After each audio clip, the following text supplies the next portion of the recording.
le obligan a elicitar esa conducta. Es decir, no tiene otra posibilidad. No hay una posibilidad de que nuestra araña haya estado pensando, recordando algún evento pasado, o mirando la puesta de sol, o pensando en si estaba bien firme su tela de araña o no, porque su nicho ecológico y la estructura de la araña le hacen que perciba el movimiento de este insecto atrapado, que lo huela, lo asocie a alimento y lo coma. No puede no hacerlo.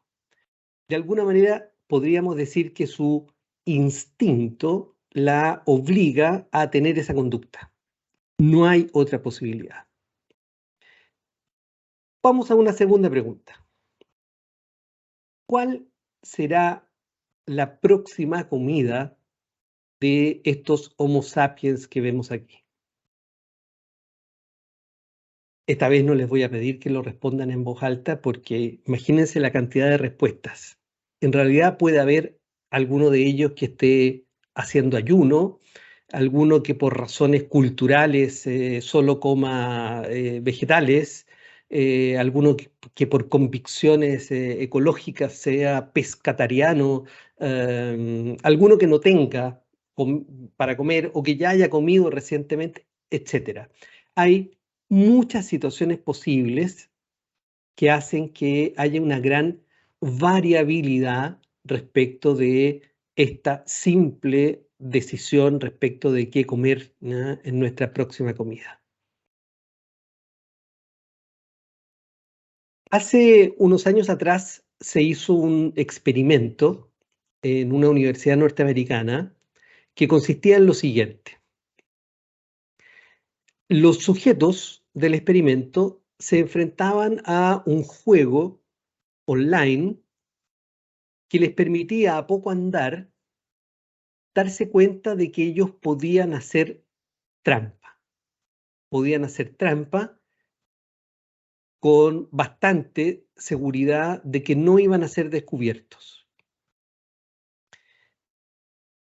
Mientras duraba el experimento, los sujetos tenían sensores en su cabeza, ¿ya?, conectados a distintas zonas cerebrales.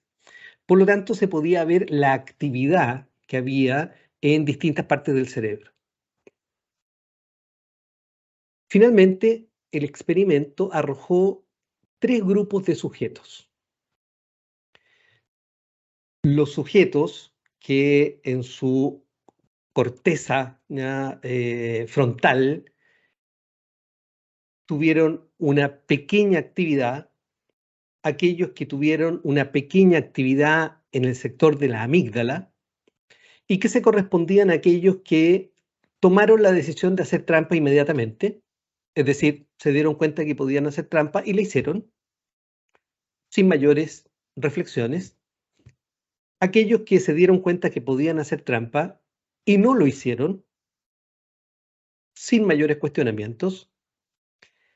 Y aquellos que tardaron muchísimo porque ambas zonas se prendían. Se prendía la corteza y la amígdala, la corteza y la amígdala, la corteza y la amígdala, y no sabían en realidad si tomar esta decisión de hacer trampa o no.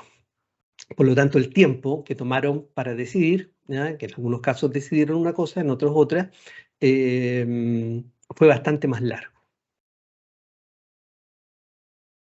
Están involucradas zonas,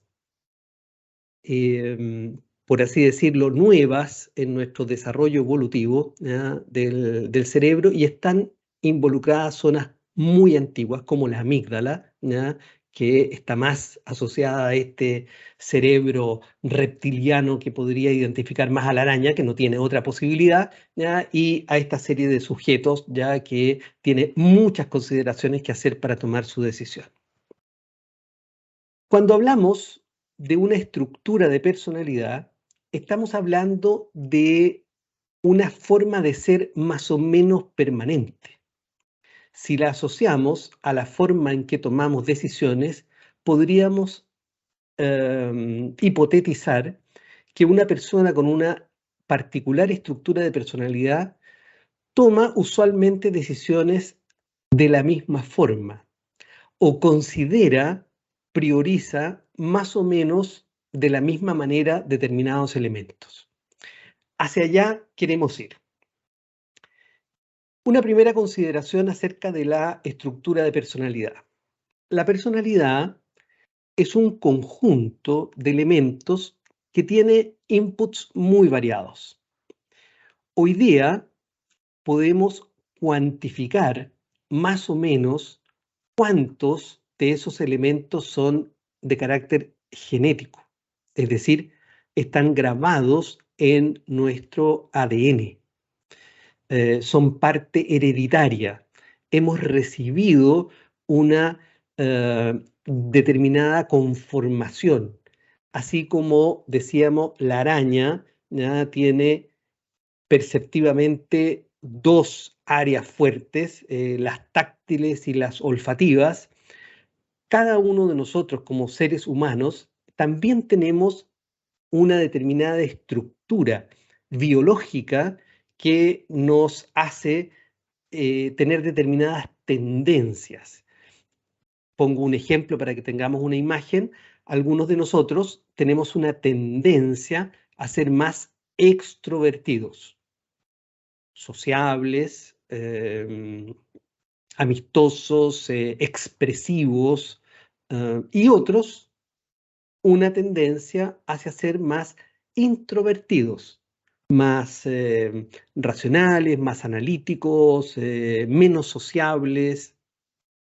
Y esto es una tendencia, no significa que alguien que tiene una tendencia a la introversión no pueda hacer relaciones sociales o expresarse con claridad.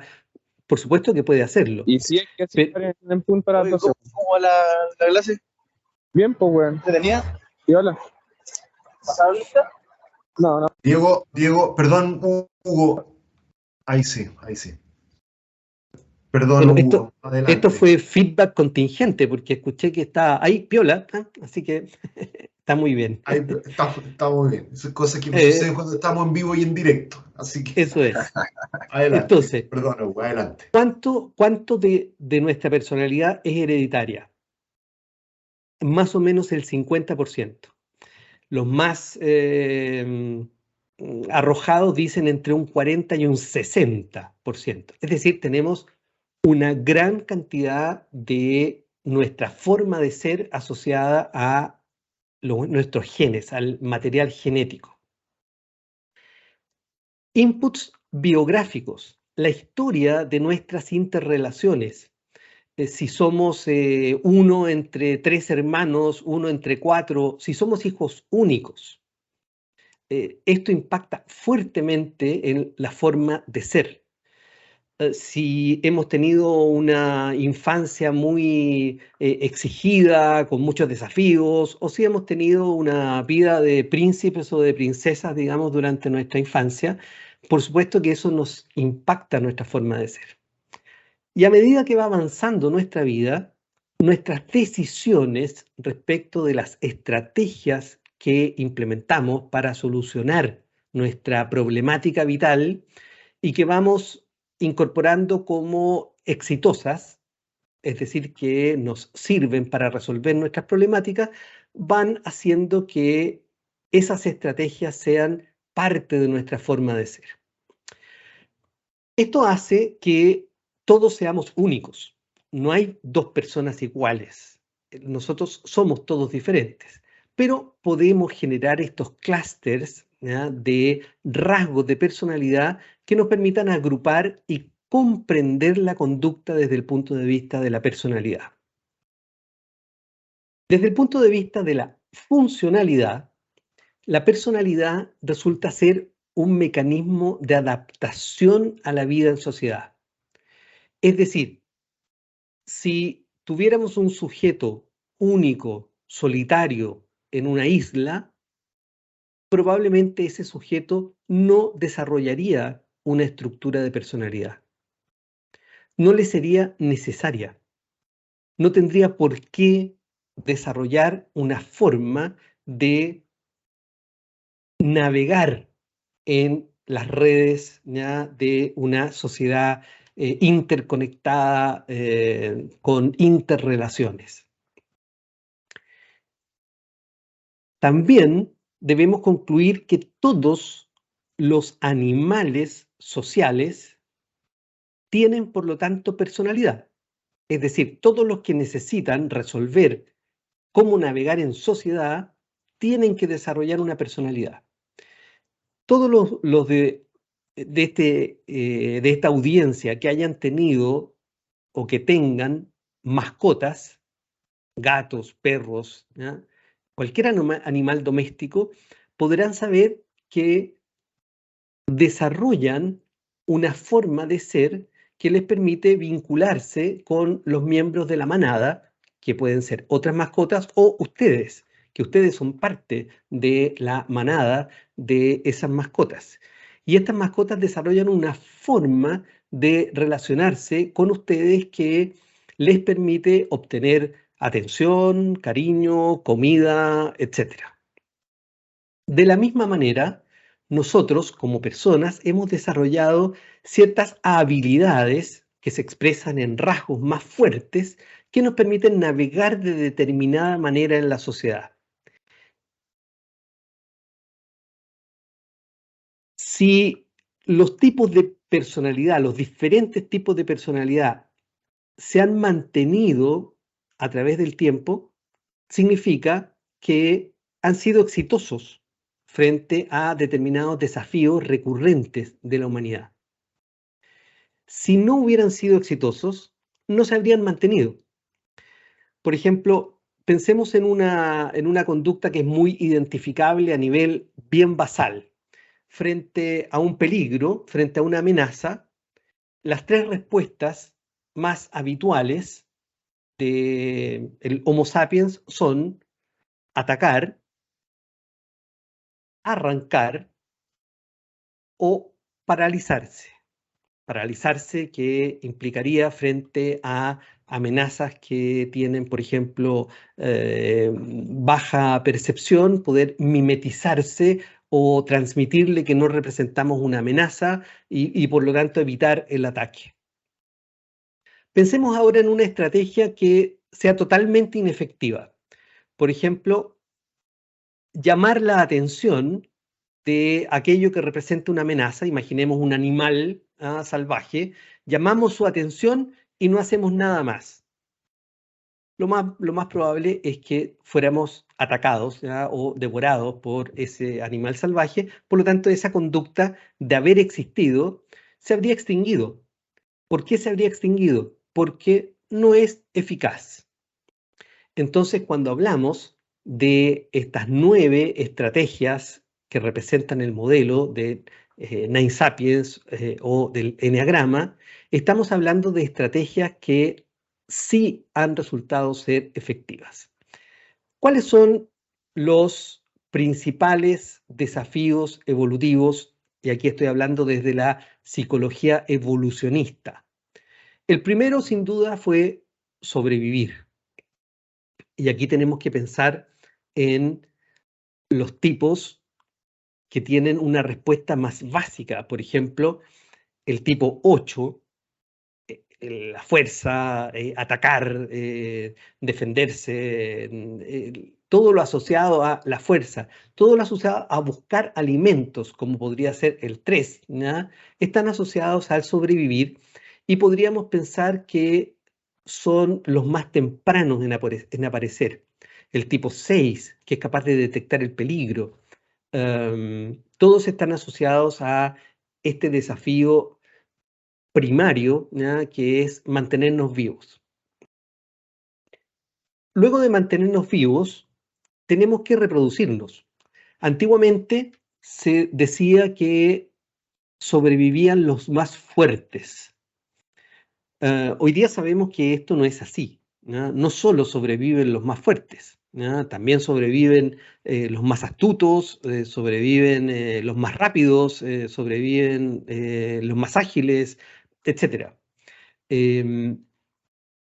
Si somos capaces de encontrar y de seducir, ¿no?, a parejas reproductivas que puedan transmitir nuestra carga genética, tendríamos que decir que en realidad la evolución se produce cuando somos capaces de replicar nuestra carga genética.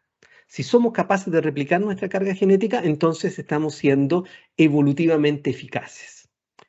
Pero no solamente tenemos que reproducirnos, tenemos además que mantener viva a nuestra descendencia. Tenemos que lograr que nuestros hijos permanezcan vivos. ¿Hasta cuándo? Bueno, hasta que ellos sean capaces de reproducirse también. Eso nos asegura que la carga genética siga evolucionando hacia adelante. Hace un par de días vi un reportaje acerca de los pulpos gallegos y los pulpos marroquíes, que son genéticamente la misma especie, pero unos son muy claros y otros son mucho más oscuros, y unos tienen las patas más largas y otros tienen las patas más cortas. ¿Cuál es la razón?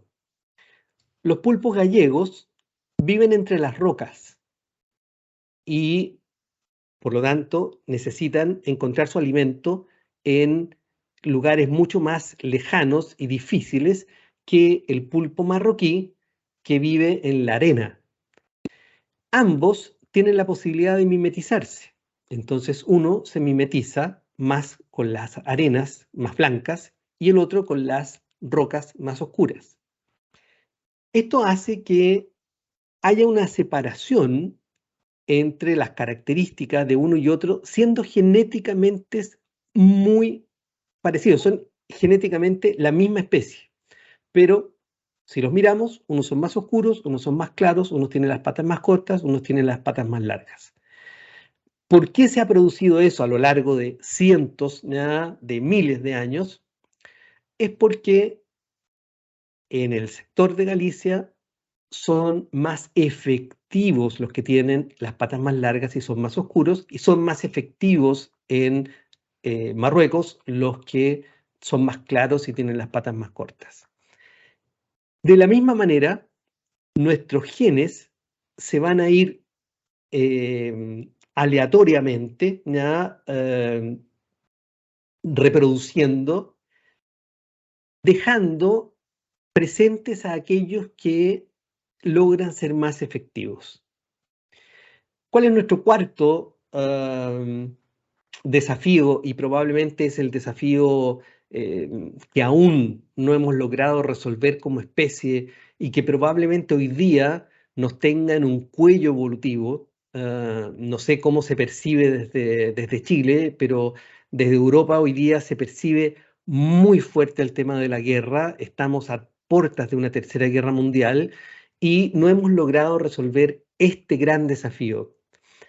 Cuando estamos hablando de colaborar con aquellos que comparten con nosotros carga genética, nuestros hermanos, nuestros padres, nuestros hijos, estamos genéticamente volcados hacia colaborar. Tenemos un impulso por colaborar con aquellos que comparten con nosotros carga genética. Pero cuando no compartimos carga genética, cuando estamos hablando de no parientes, entonces tenemos que construir la colaboración. No es genético, tenemos que elaborarlo. ¿Cómo se ha elaborado? Desde que éramos cazadores-recolectores, por ejemplo, ser capaces de nombrar aquello que no existe, la revolución cognitiva. Por ejemplo, hablar del espíritu del león.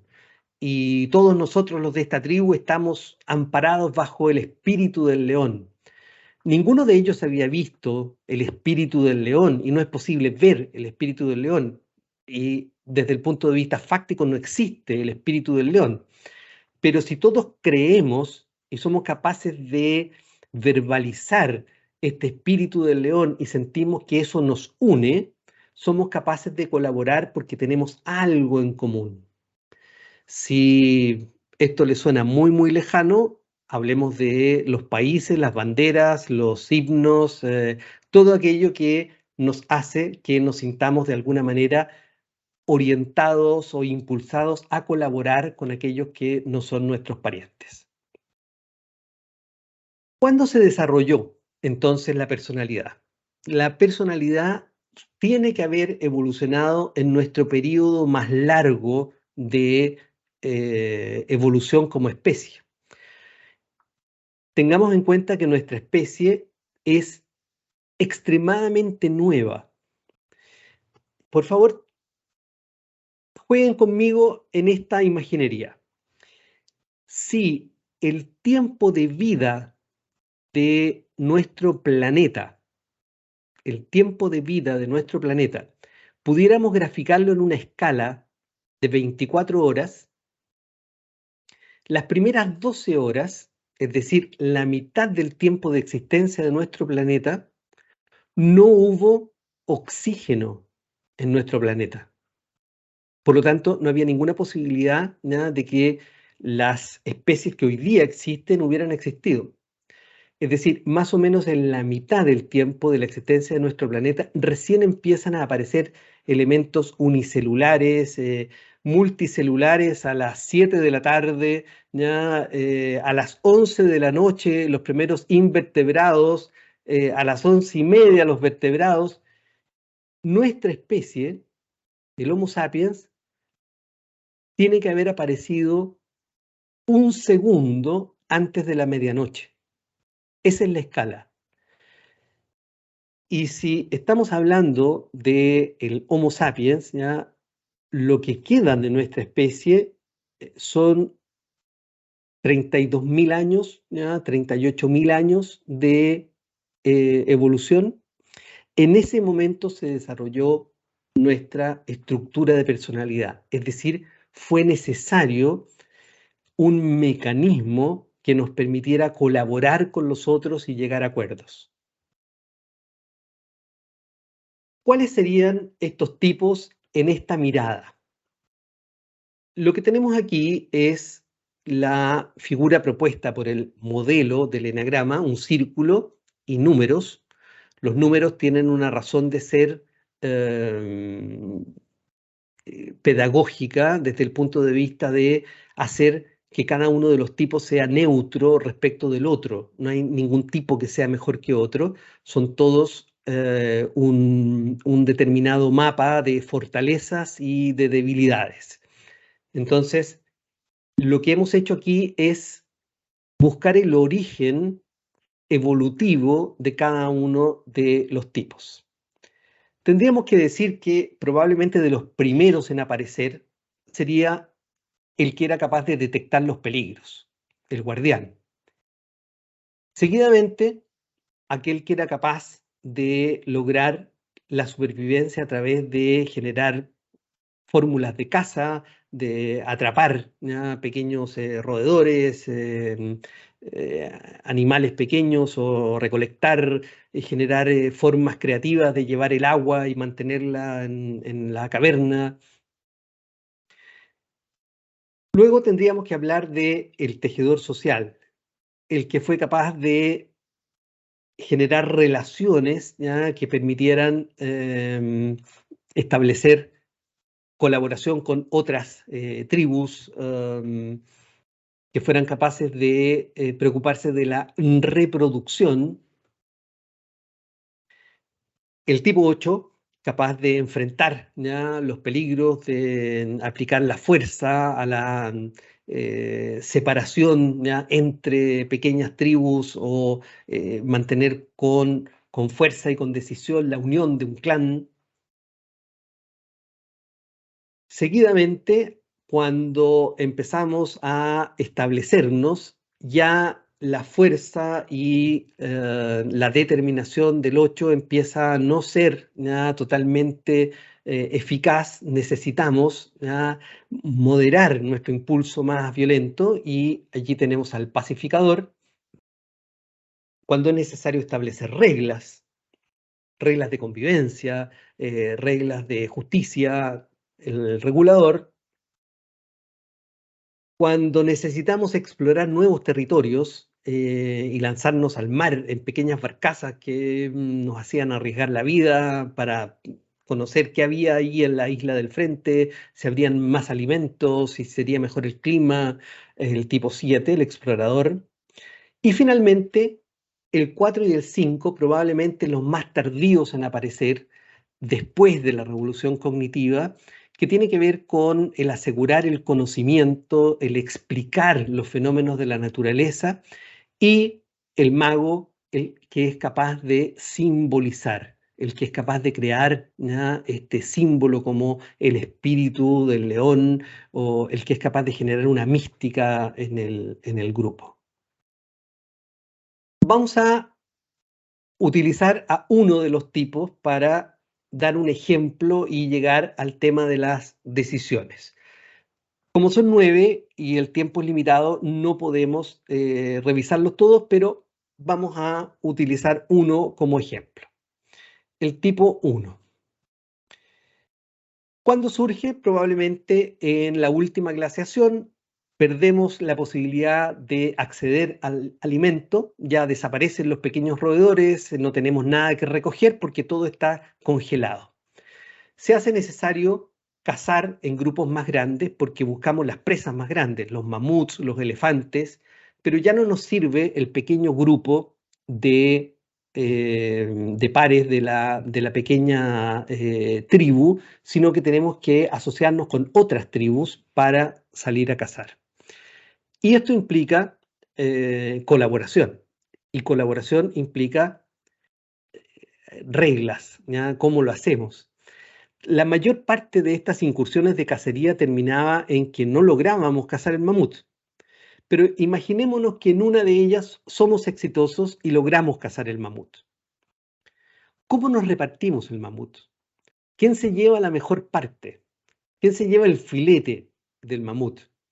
¿Y quién se queda con las partes menos demandadas?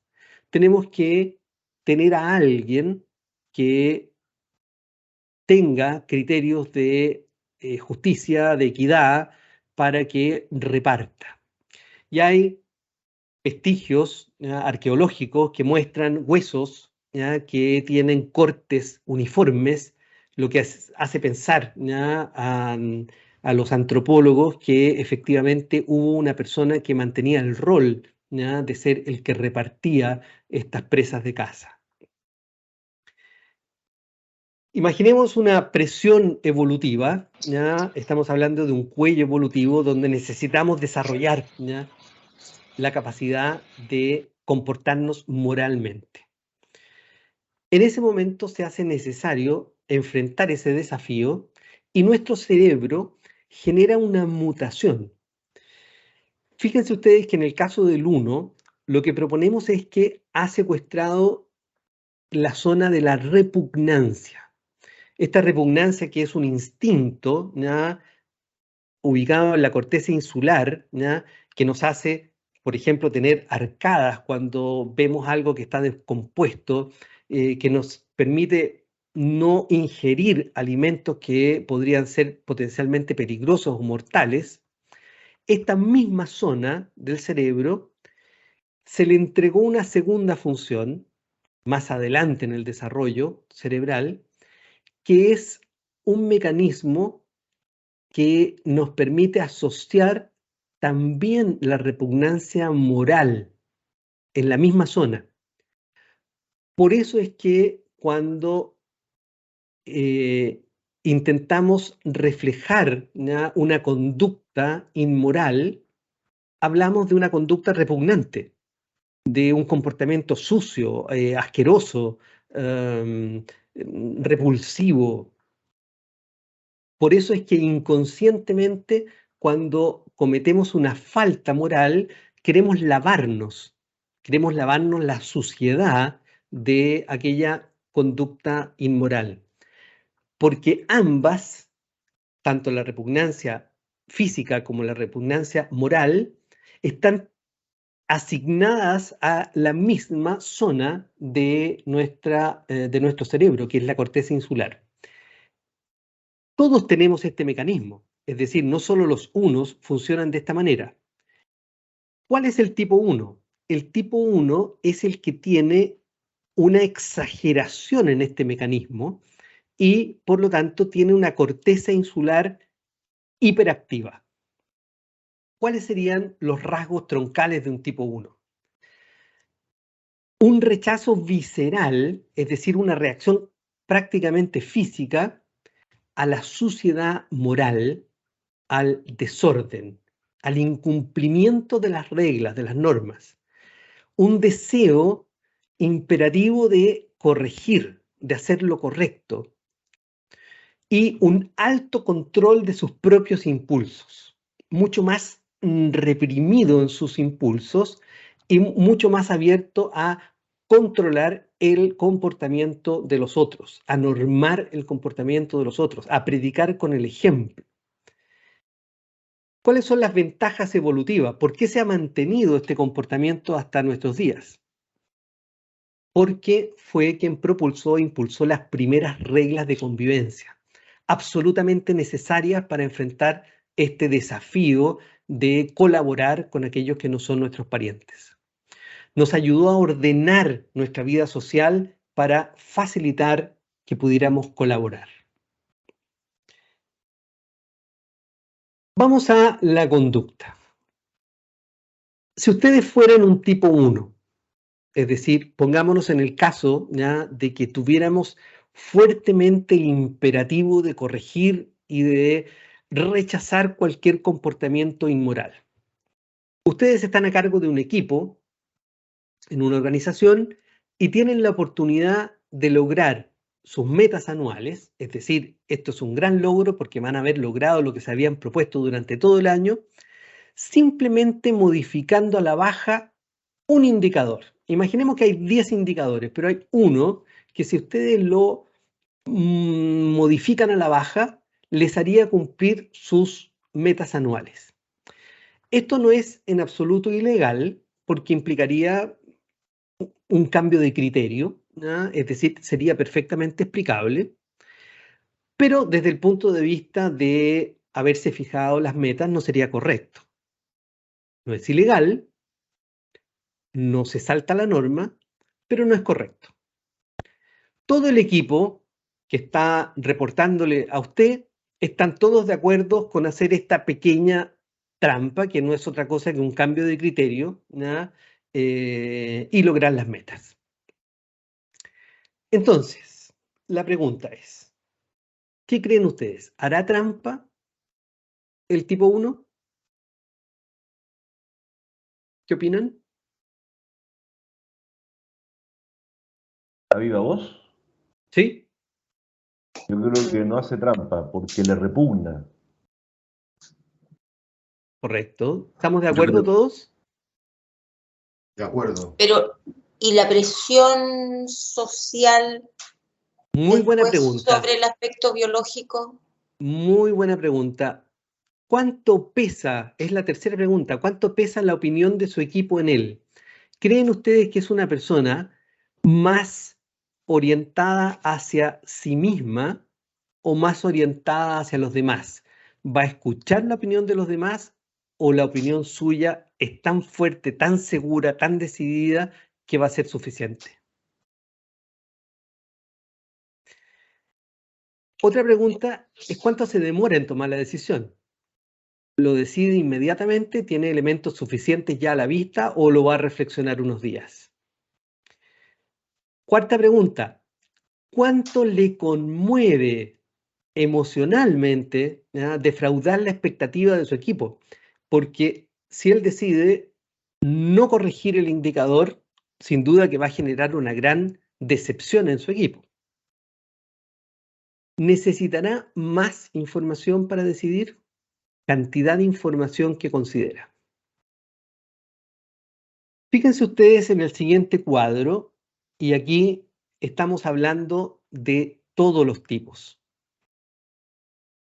Lo que hemos hecho aquí es darle una magnitud asignada a un color a cada uno de los elementos que probablemente tendría una tendencia a considerar cada uno de los tipos. En el caso del tipo 1, vemos la barra azul y la barra verde oscura más grandes. ¿Qué es la barra azul? Es la seguridad en sus propios criterios. El 1 tiene gran seguridad en sus propios criterios. De alguna manera, el 1 tiene una visión de lo que es correcto y lo que es incorrecto anterior a sus decisiones. Es decir, tiene que someter sus decisiones a su convicción personal previa. Y la barra verde oscura es la velocidad con la que decide. Es decir, decide bastante rápido, porque simplemente tiene que hacer calzar o medir los hechos que están ocurriendo con elementos preconcebidos, ¿ya? Que son sus opiniones, ¿ya? Preexistentes. ¿Qué elemento le sigue? La cantidad de información que considera. Si miramos el resto de los tipos, no es de los que menos información considera, pero no necesita demasiada información para decidir. ¿Y cuáles son los dos elementos más pequeños en el tipo 1? El grado en que considera otras opiniones, es decir, considera poco, ¿ya? Es de los que menos, si miramos el resto de los tipos, considera las opiniones de los demás, y el grado en que sus emociones lo determinan. De alguna manera, el tipo 1 siente que sus emociones lo podrían llevar a tomar una decisión equivocada. Entonces, cuando hablamos de que las decisiones deben ser tomadas en forma racional, probablemente gran parte de los que sustentan esa teoría sean unos, porque es una forma de decidir muy sintónica con su forma de ser. Y si miramos la variabilidad que existe con los otros tipos, así solo en una primera mirada general, vemos que cada uno de estas estructuras de personalidad considera de manera diferente estos elementos, prioriza o le otorga un peso diferente a estos elementos y de alguna manera esto condiciona la forma en la que tomamos decisiones. De ninguna manera esto significa que nosotros estemos predeterminados y que no seamos libres de tomar decisiones. Pero el camino para ser más libres, más objetivos en tomar decisiones, parte por la conciencia que tengamos respecto de a qué le asignamos más importancia y menos importancia. ¿Cómo construimos nuestras decisiones? ¿Qué cosas probablemente van a ser más importantes para nosotros? Cuando tenemos un nivel de conciencia más alto respecto de la forma en la que decidimos, estamos más preparados para que no nos condicionen estas invitaciones de nuestra estructura. Recordemos que gran parte de esta estructura es biológicamente heredada. Por lo tanto, tenemos procesos biológicos y neurológicos que nos llevan a sentir que lo que estamos sintiendo es la verdad. Cuando un tipo 6 siente temor frente a una decisión, está sintiendo temor de verdad. Cuando un 1 siente una convicción respecto de algo, la está sintiendo de verdad. Pero si no la ven desde la relatividad que implica la construcción de una decisión, van a ser menos libres y van a estar más condicionados por su estructura. No sé cómo voy en el tiempo, pero me gustaría dialogar.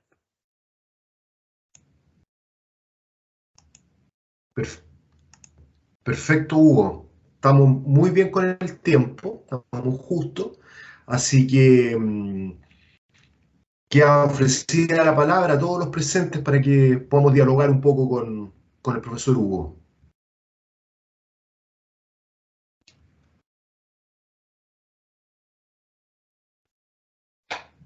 Mientras tanto, Hugo, yo estuve tomando nota de algunas de las cosas interesantes que dijiste, ¿no? Que hacen relación con lo que nosotros vemos en la escuela. Hablaste de estrategias, ¿no? Hablaste de información, hablaste de colaboración. Y hablaste de un tema que en la escuela de negocios no te has hecho muy importante también cuando explicaste este dilema del uno, ¿no? Sobre la ética. Sin ocupar la palabra ética, era un dilema ético. Y que está cada vez más presente en nuestra escuela y cada vez más presente en la preocupación de nuestros estudiantes, el comportamiento ético en la toma de decisiones de negocios y de economía. Hugo, ahí Carlos Donaire tiene la palabra. Adelante, Carlos. Hola, Hugo. Carlos. Muy interesante. No, solo un comentario. Ayer me acordé, escuché en Onda Cero, con Julio Otero, una entrevista a Adela Cortina, a la cual yo soy ferviente lector y seguidor de ella. Hablaba precisamente de los rasgos evolutivos de la condición humana para llegar a ser buenas personas. Y sacó otro comentarista que había sacado unos ejemplos muy bonitos, que uno de los CEOs de Google, el padre de la programación en Google, había terminado un doctorado en filosofía y en ética de los negocios y había descubierto que a través de esa formación Google mejoraba mucho más, ¿sabes? Solo dejo ¿cómo se llama? El comentario de eso que está sucediendo de los seres, de la diversidad que hay en los profesionales y en los consultores, ¿no? Que me parece fantástico y te quiero agradecer y felicitar por la presentación. Precisamente ahora leo el libro Neandertal, un libro maravilloso de una autora, de una antropóloga. Espérate, por aquí lo tengo, Neandertal, lo recomiendo. Es un libro fantástico de Rebecca Gratz Síquez, que ha sido un top de ventas en España. Ese comentario quería hacer y que yo lo vengo pensando ya hace años porque trabajé no con Adela Cortina, sino con su discípula, que es Reilanina Chavarri, que es la directora del Observatorio de Sostenibilidad de la Universidad de Chile, la Facultad de Economía y Negocios. Y qué fallo el mío no haberla invitado, pero he andado sobreexpuesto y sobredimensionado con mi trabajo, pero me hubiera encantado que te hubiera escuchado, ¿sabes? De todas maneras, me quedo con tus datos y le voy a enviar cruzar información con Rodrigo también. Así que nada, más que nada era un comentario más que pregunta. Preguntas todas las del mundo se me vienen. Yo también soy un apasionado de la economía, de la econometría, de lo que puedo comprender y del mundo del arte, ¿no? ¿Sabes? Pienso que la creatividad es algo fundamental y trato de investigar y leer sobre ello. No sé si en Barcelona conociste a Jorge Passenger, que murió desgraciadamente, que tiene un libro maravilloso que se llama Teoría de la Creatividad.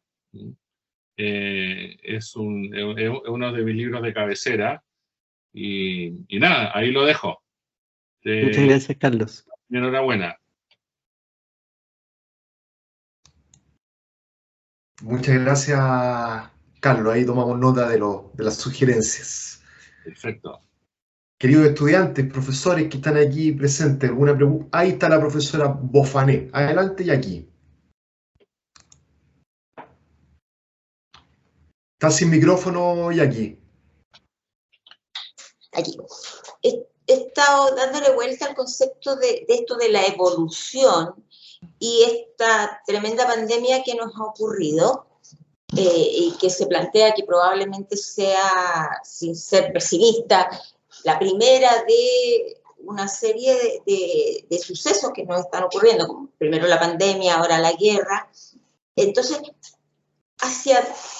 primero, la primera pregunta es, ¿quiénes, desde la perspectiva del enneagrama, las personalidades que lo pasaron más mal durante la pandemia, durante el periodo más fuerte, y ahora lo pasaron más mal, o las que estaban mejor preparadas para eso? y lo que viene ahora en más, porque se supone, o sea, primero fue adaptarse a la pandemia y ahora es adaptarnos a todos los cambios que la pandemia nos trajo, porque nos revolucionó. La gente sintió que tenía que cambiar y por lo menos yo siento y he leído que en la gente joven efectivamente ha habido cambio. La gente mayor como nosotros ha vuelto como resiliente a las viejas estructuras, pero la gente joven no. Entonces, yo siento que ahí hay un cambio, una evolución. Si ustedes que están en estos temas estudiándolos, visualizan la evolución de la personalidad hacia otra forma, donde ya hay conductas que están dejando de ser adaptativas. Me explico, por ejemplo, un ejemplo nimio.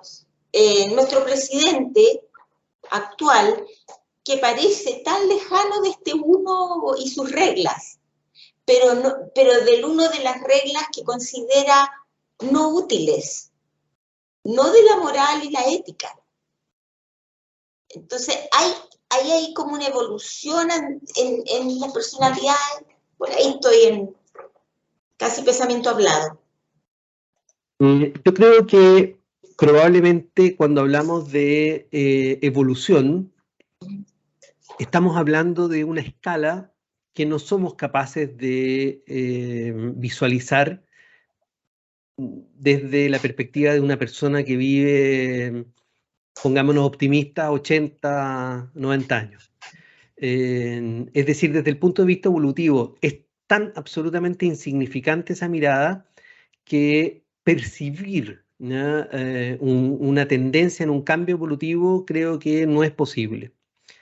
Ahora bien, si usamos una escala menor, como por ejemplo los cambios culturales, yo creo que ahí sí podemos visualizar que ha habido una movilización en ciertas tendencias.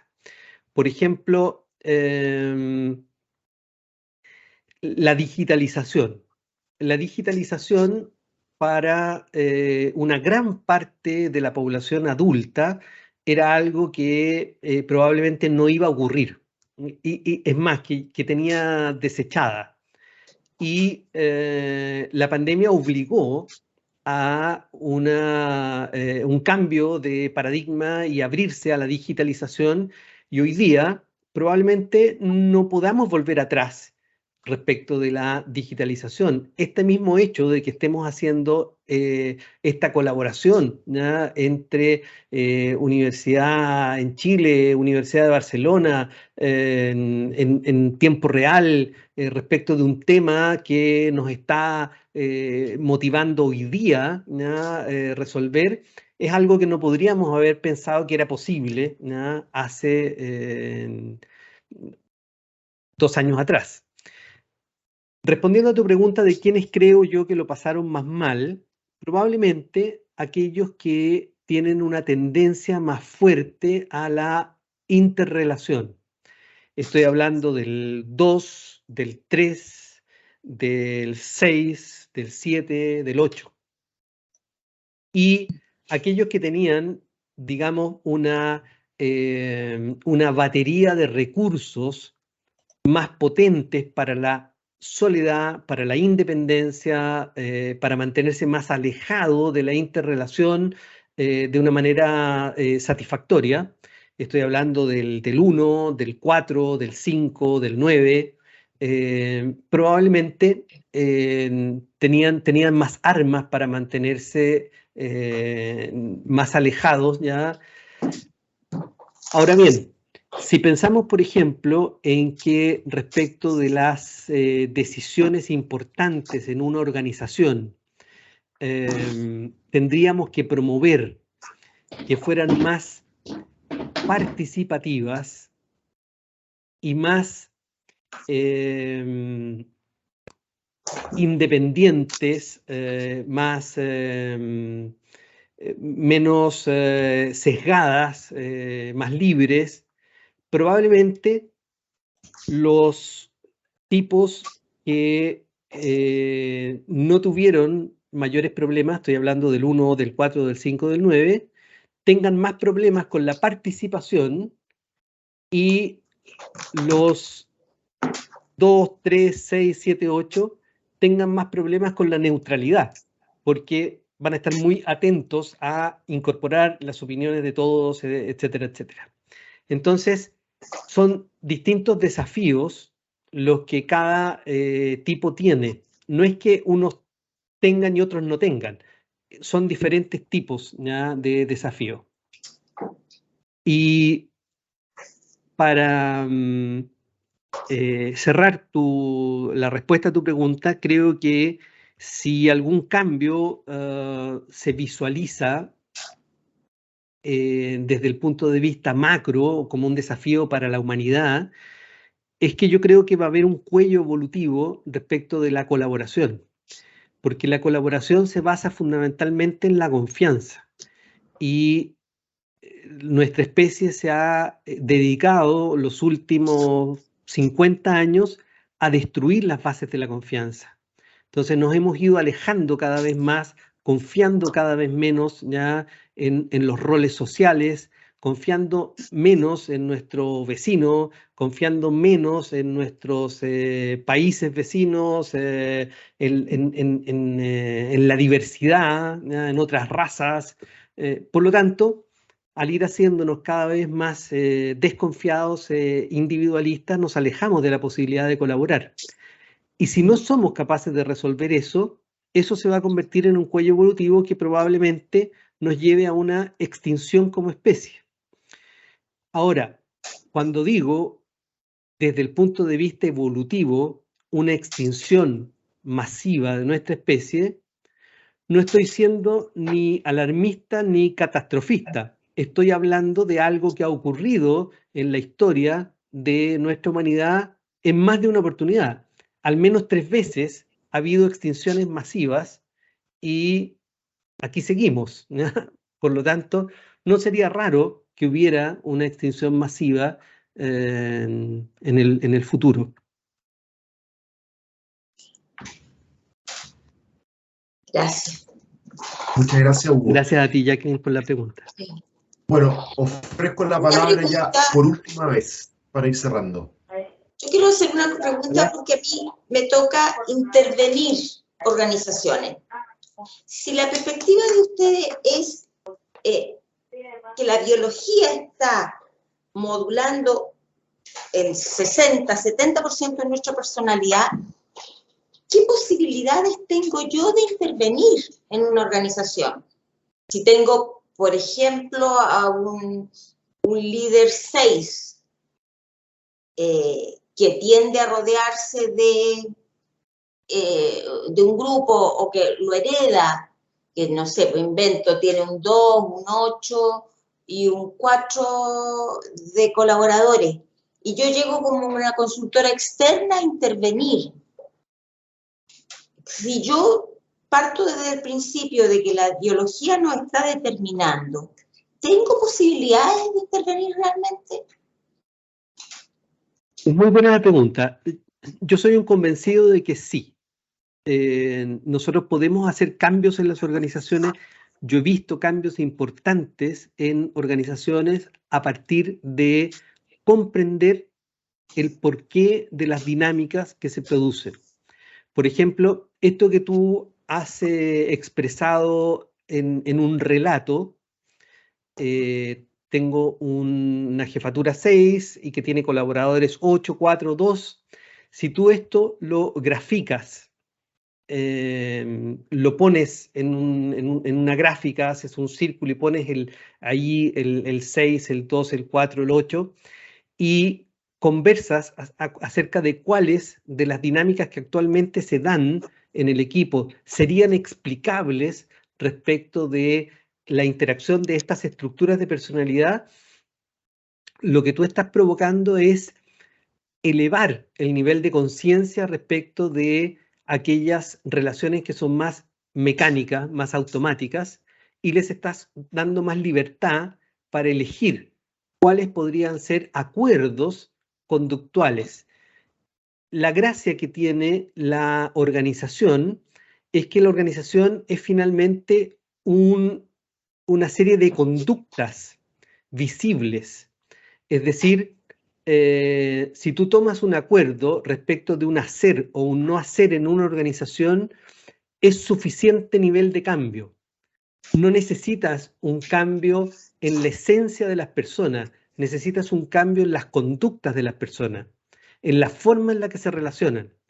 Y ese cambio es mucho más accesible que el cambio que tú podrías pretender con un individuo en una terapia para un cambio más esencial o más profundo.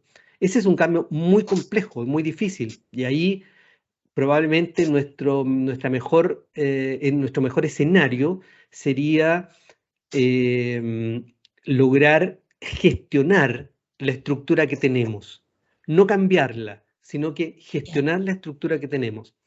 Pero en el ámbito de la organización, si logramos acuerdos sólidos y formas de controlar la ocurrencia de esos acuerdos, entonces vamos a tener cambios muy significativos. Muchas gracias. Gracias.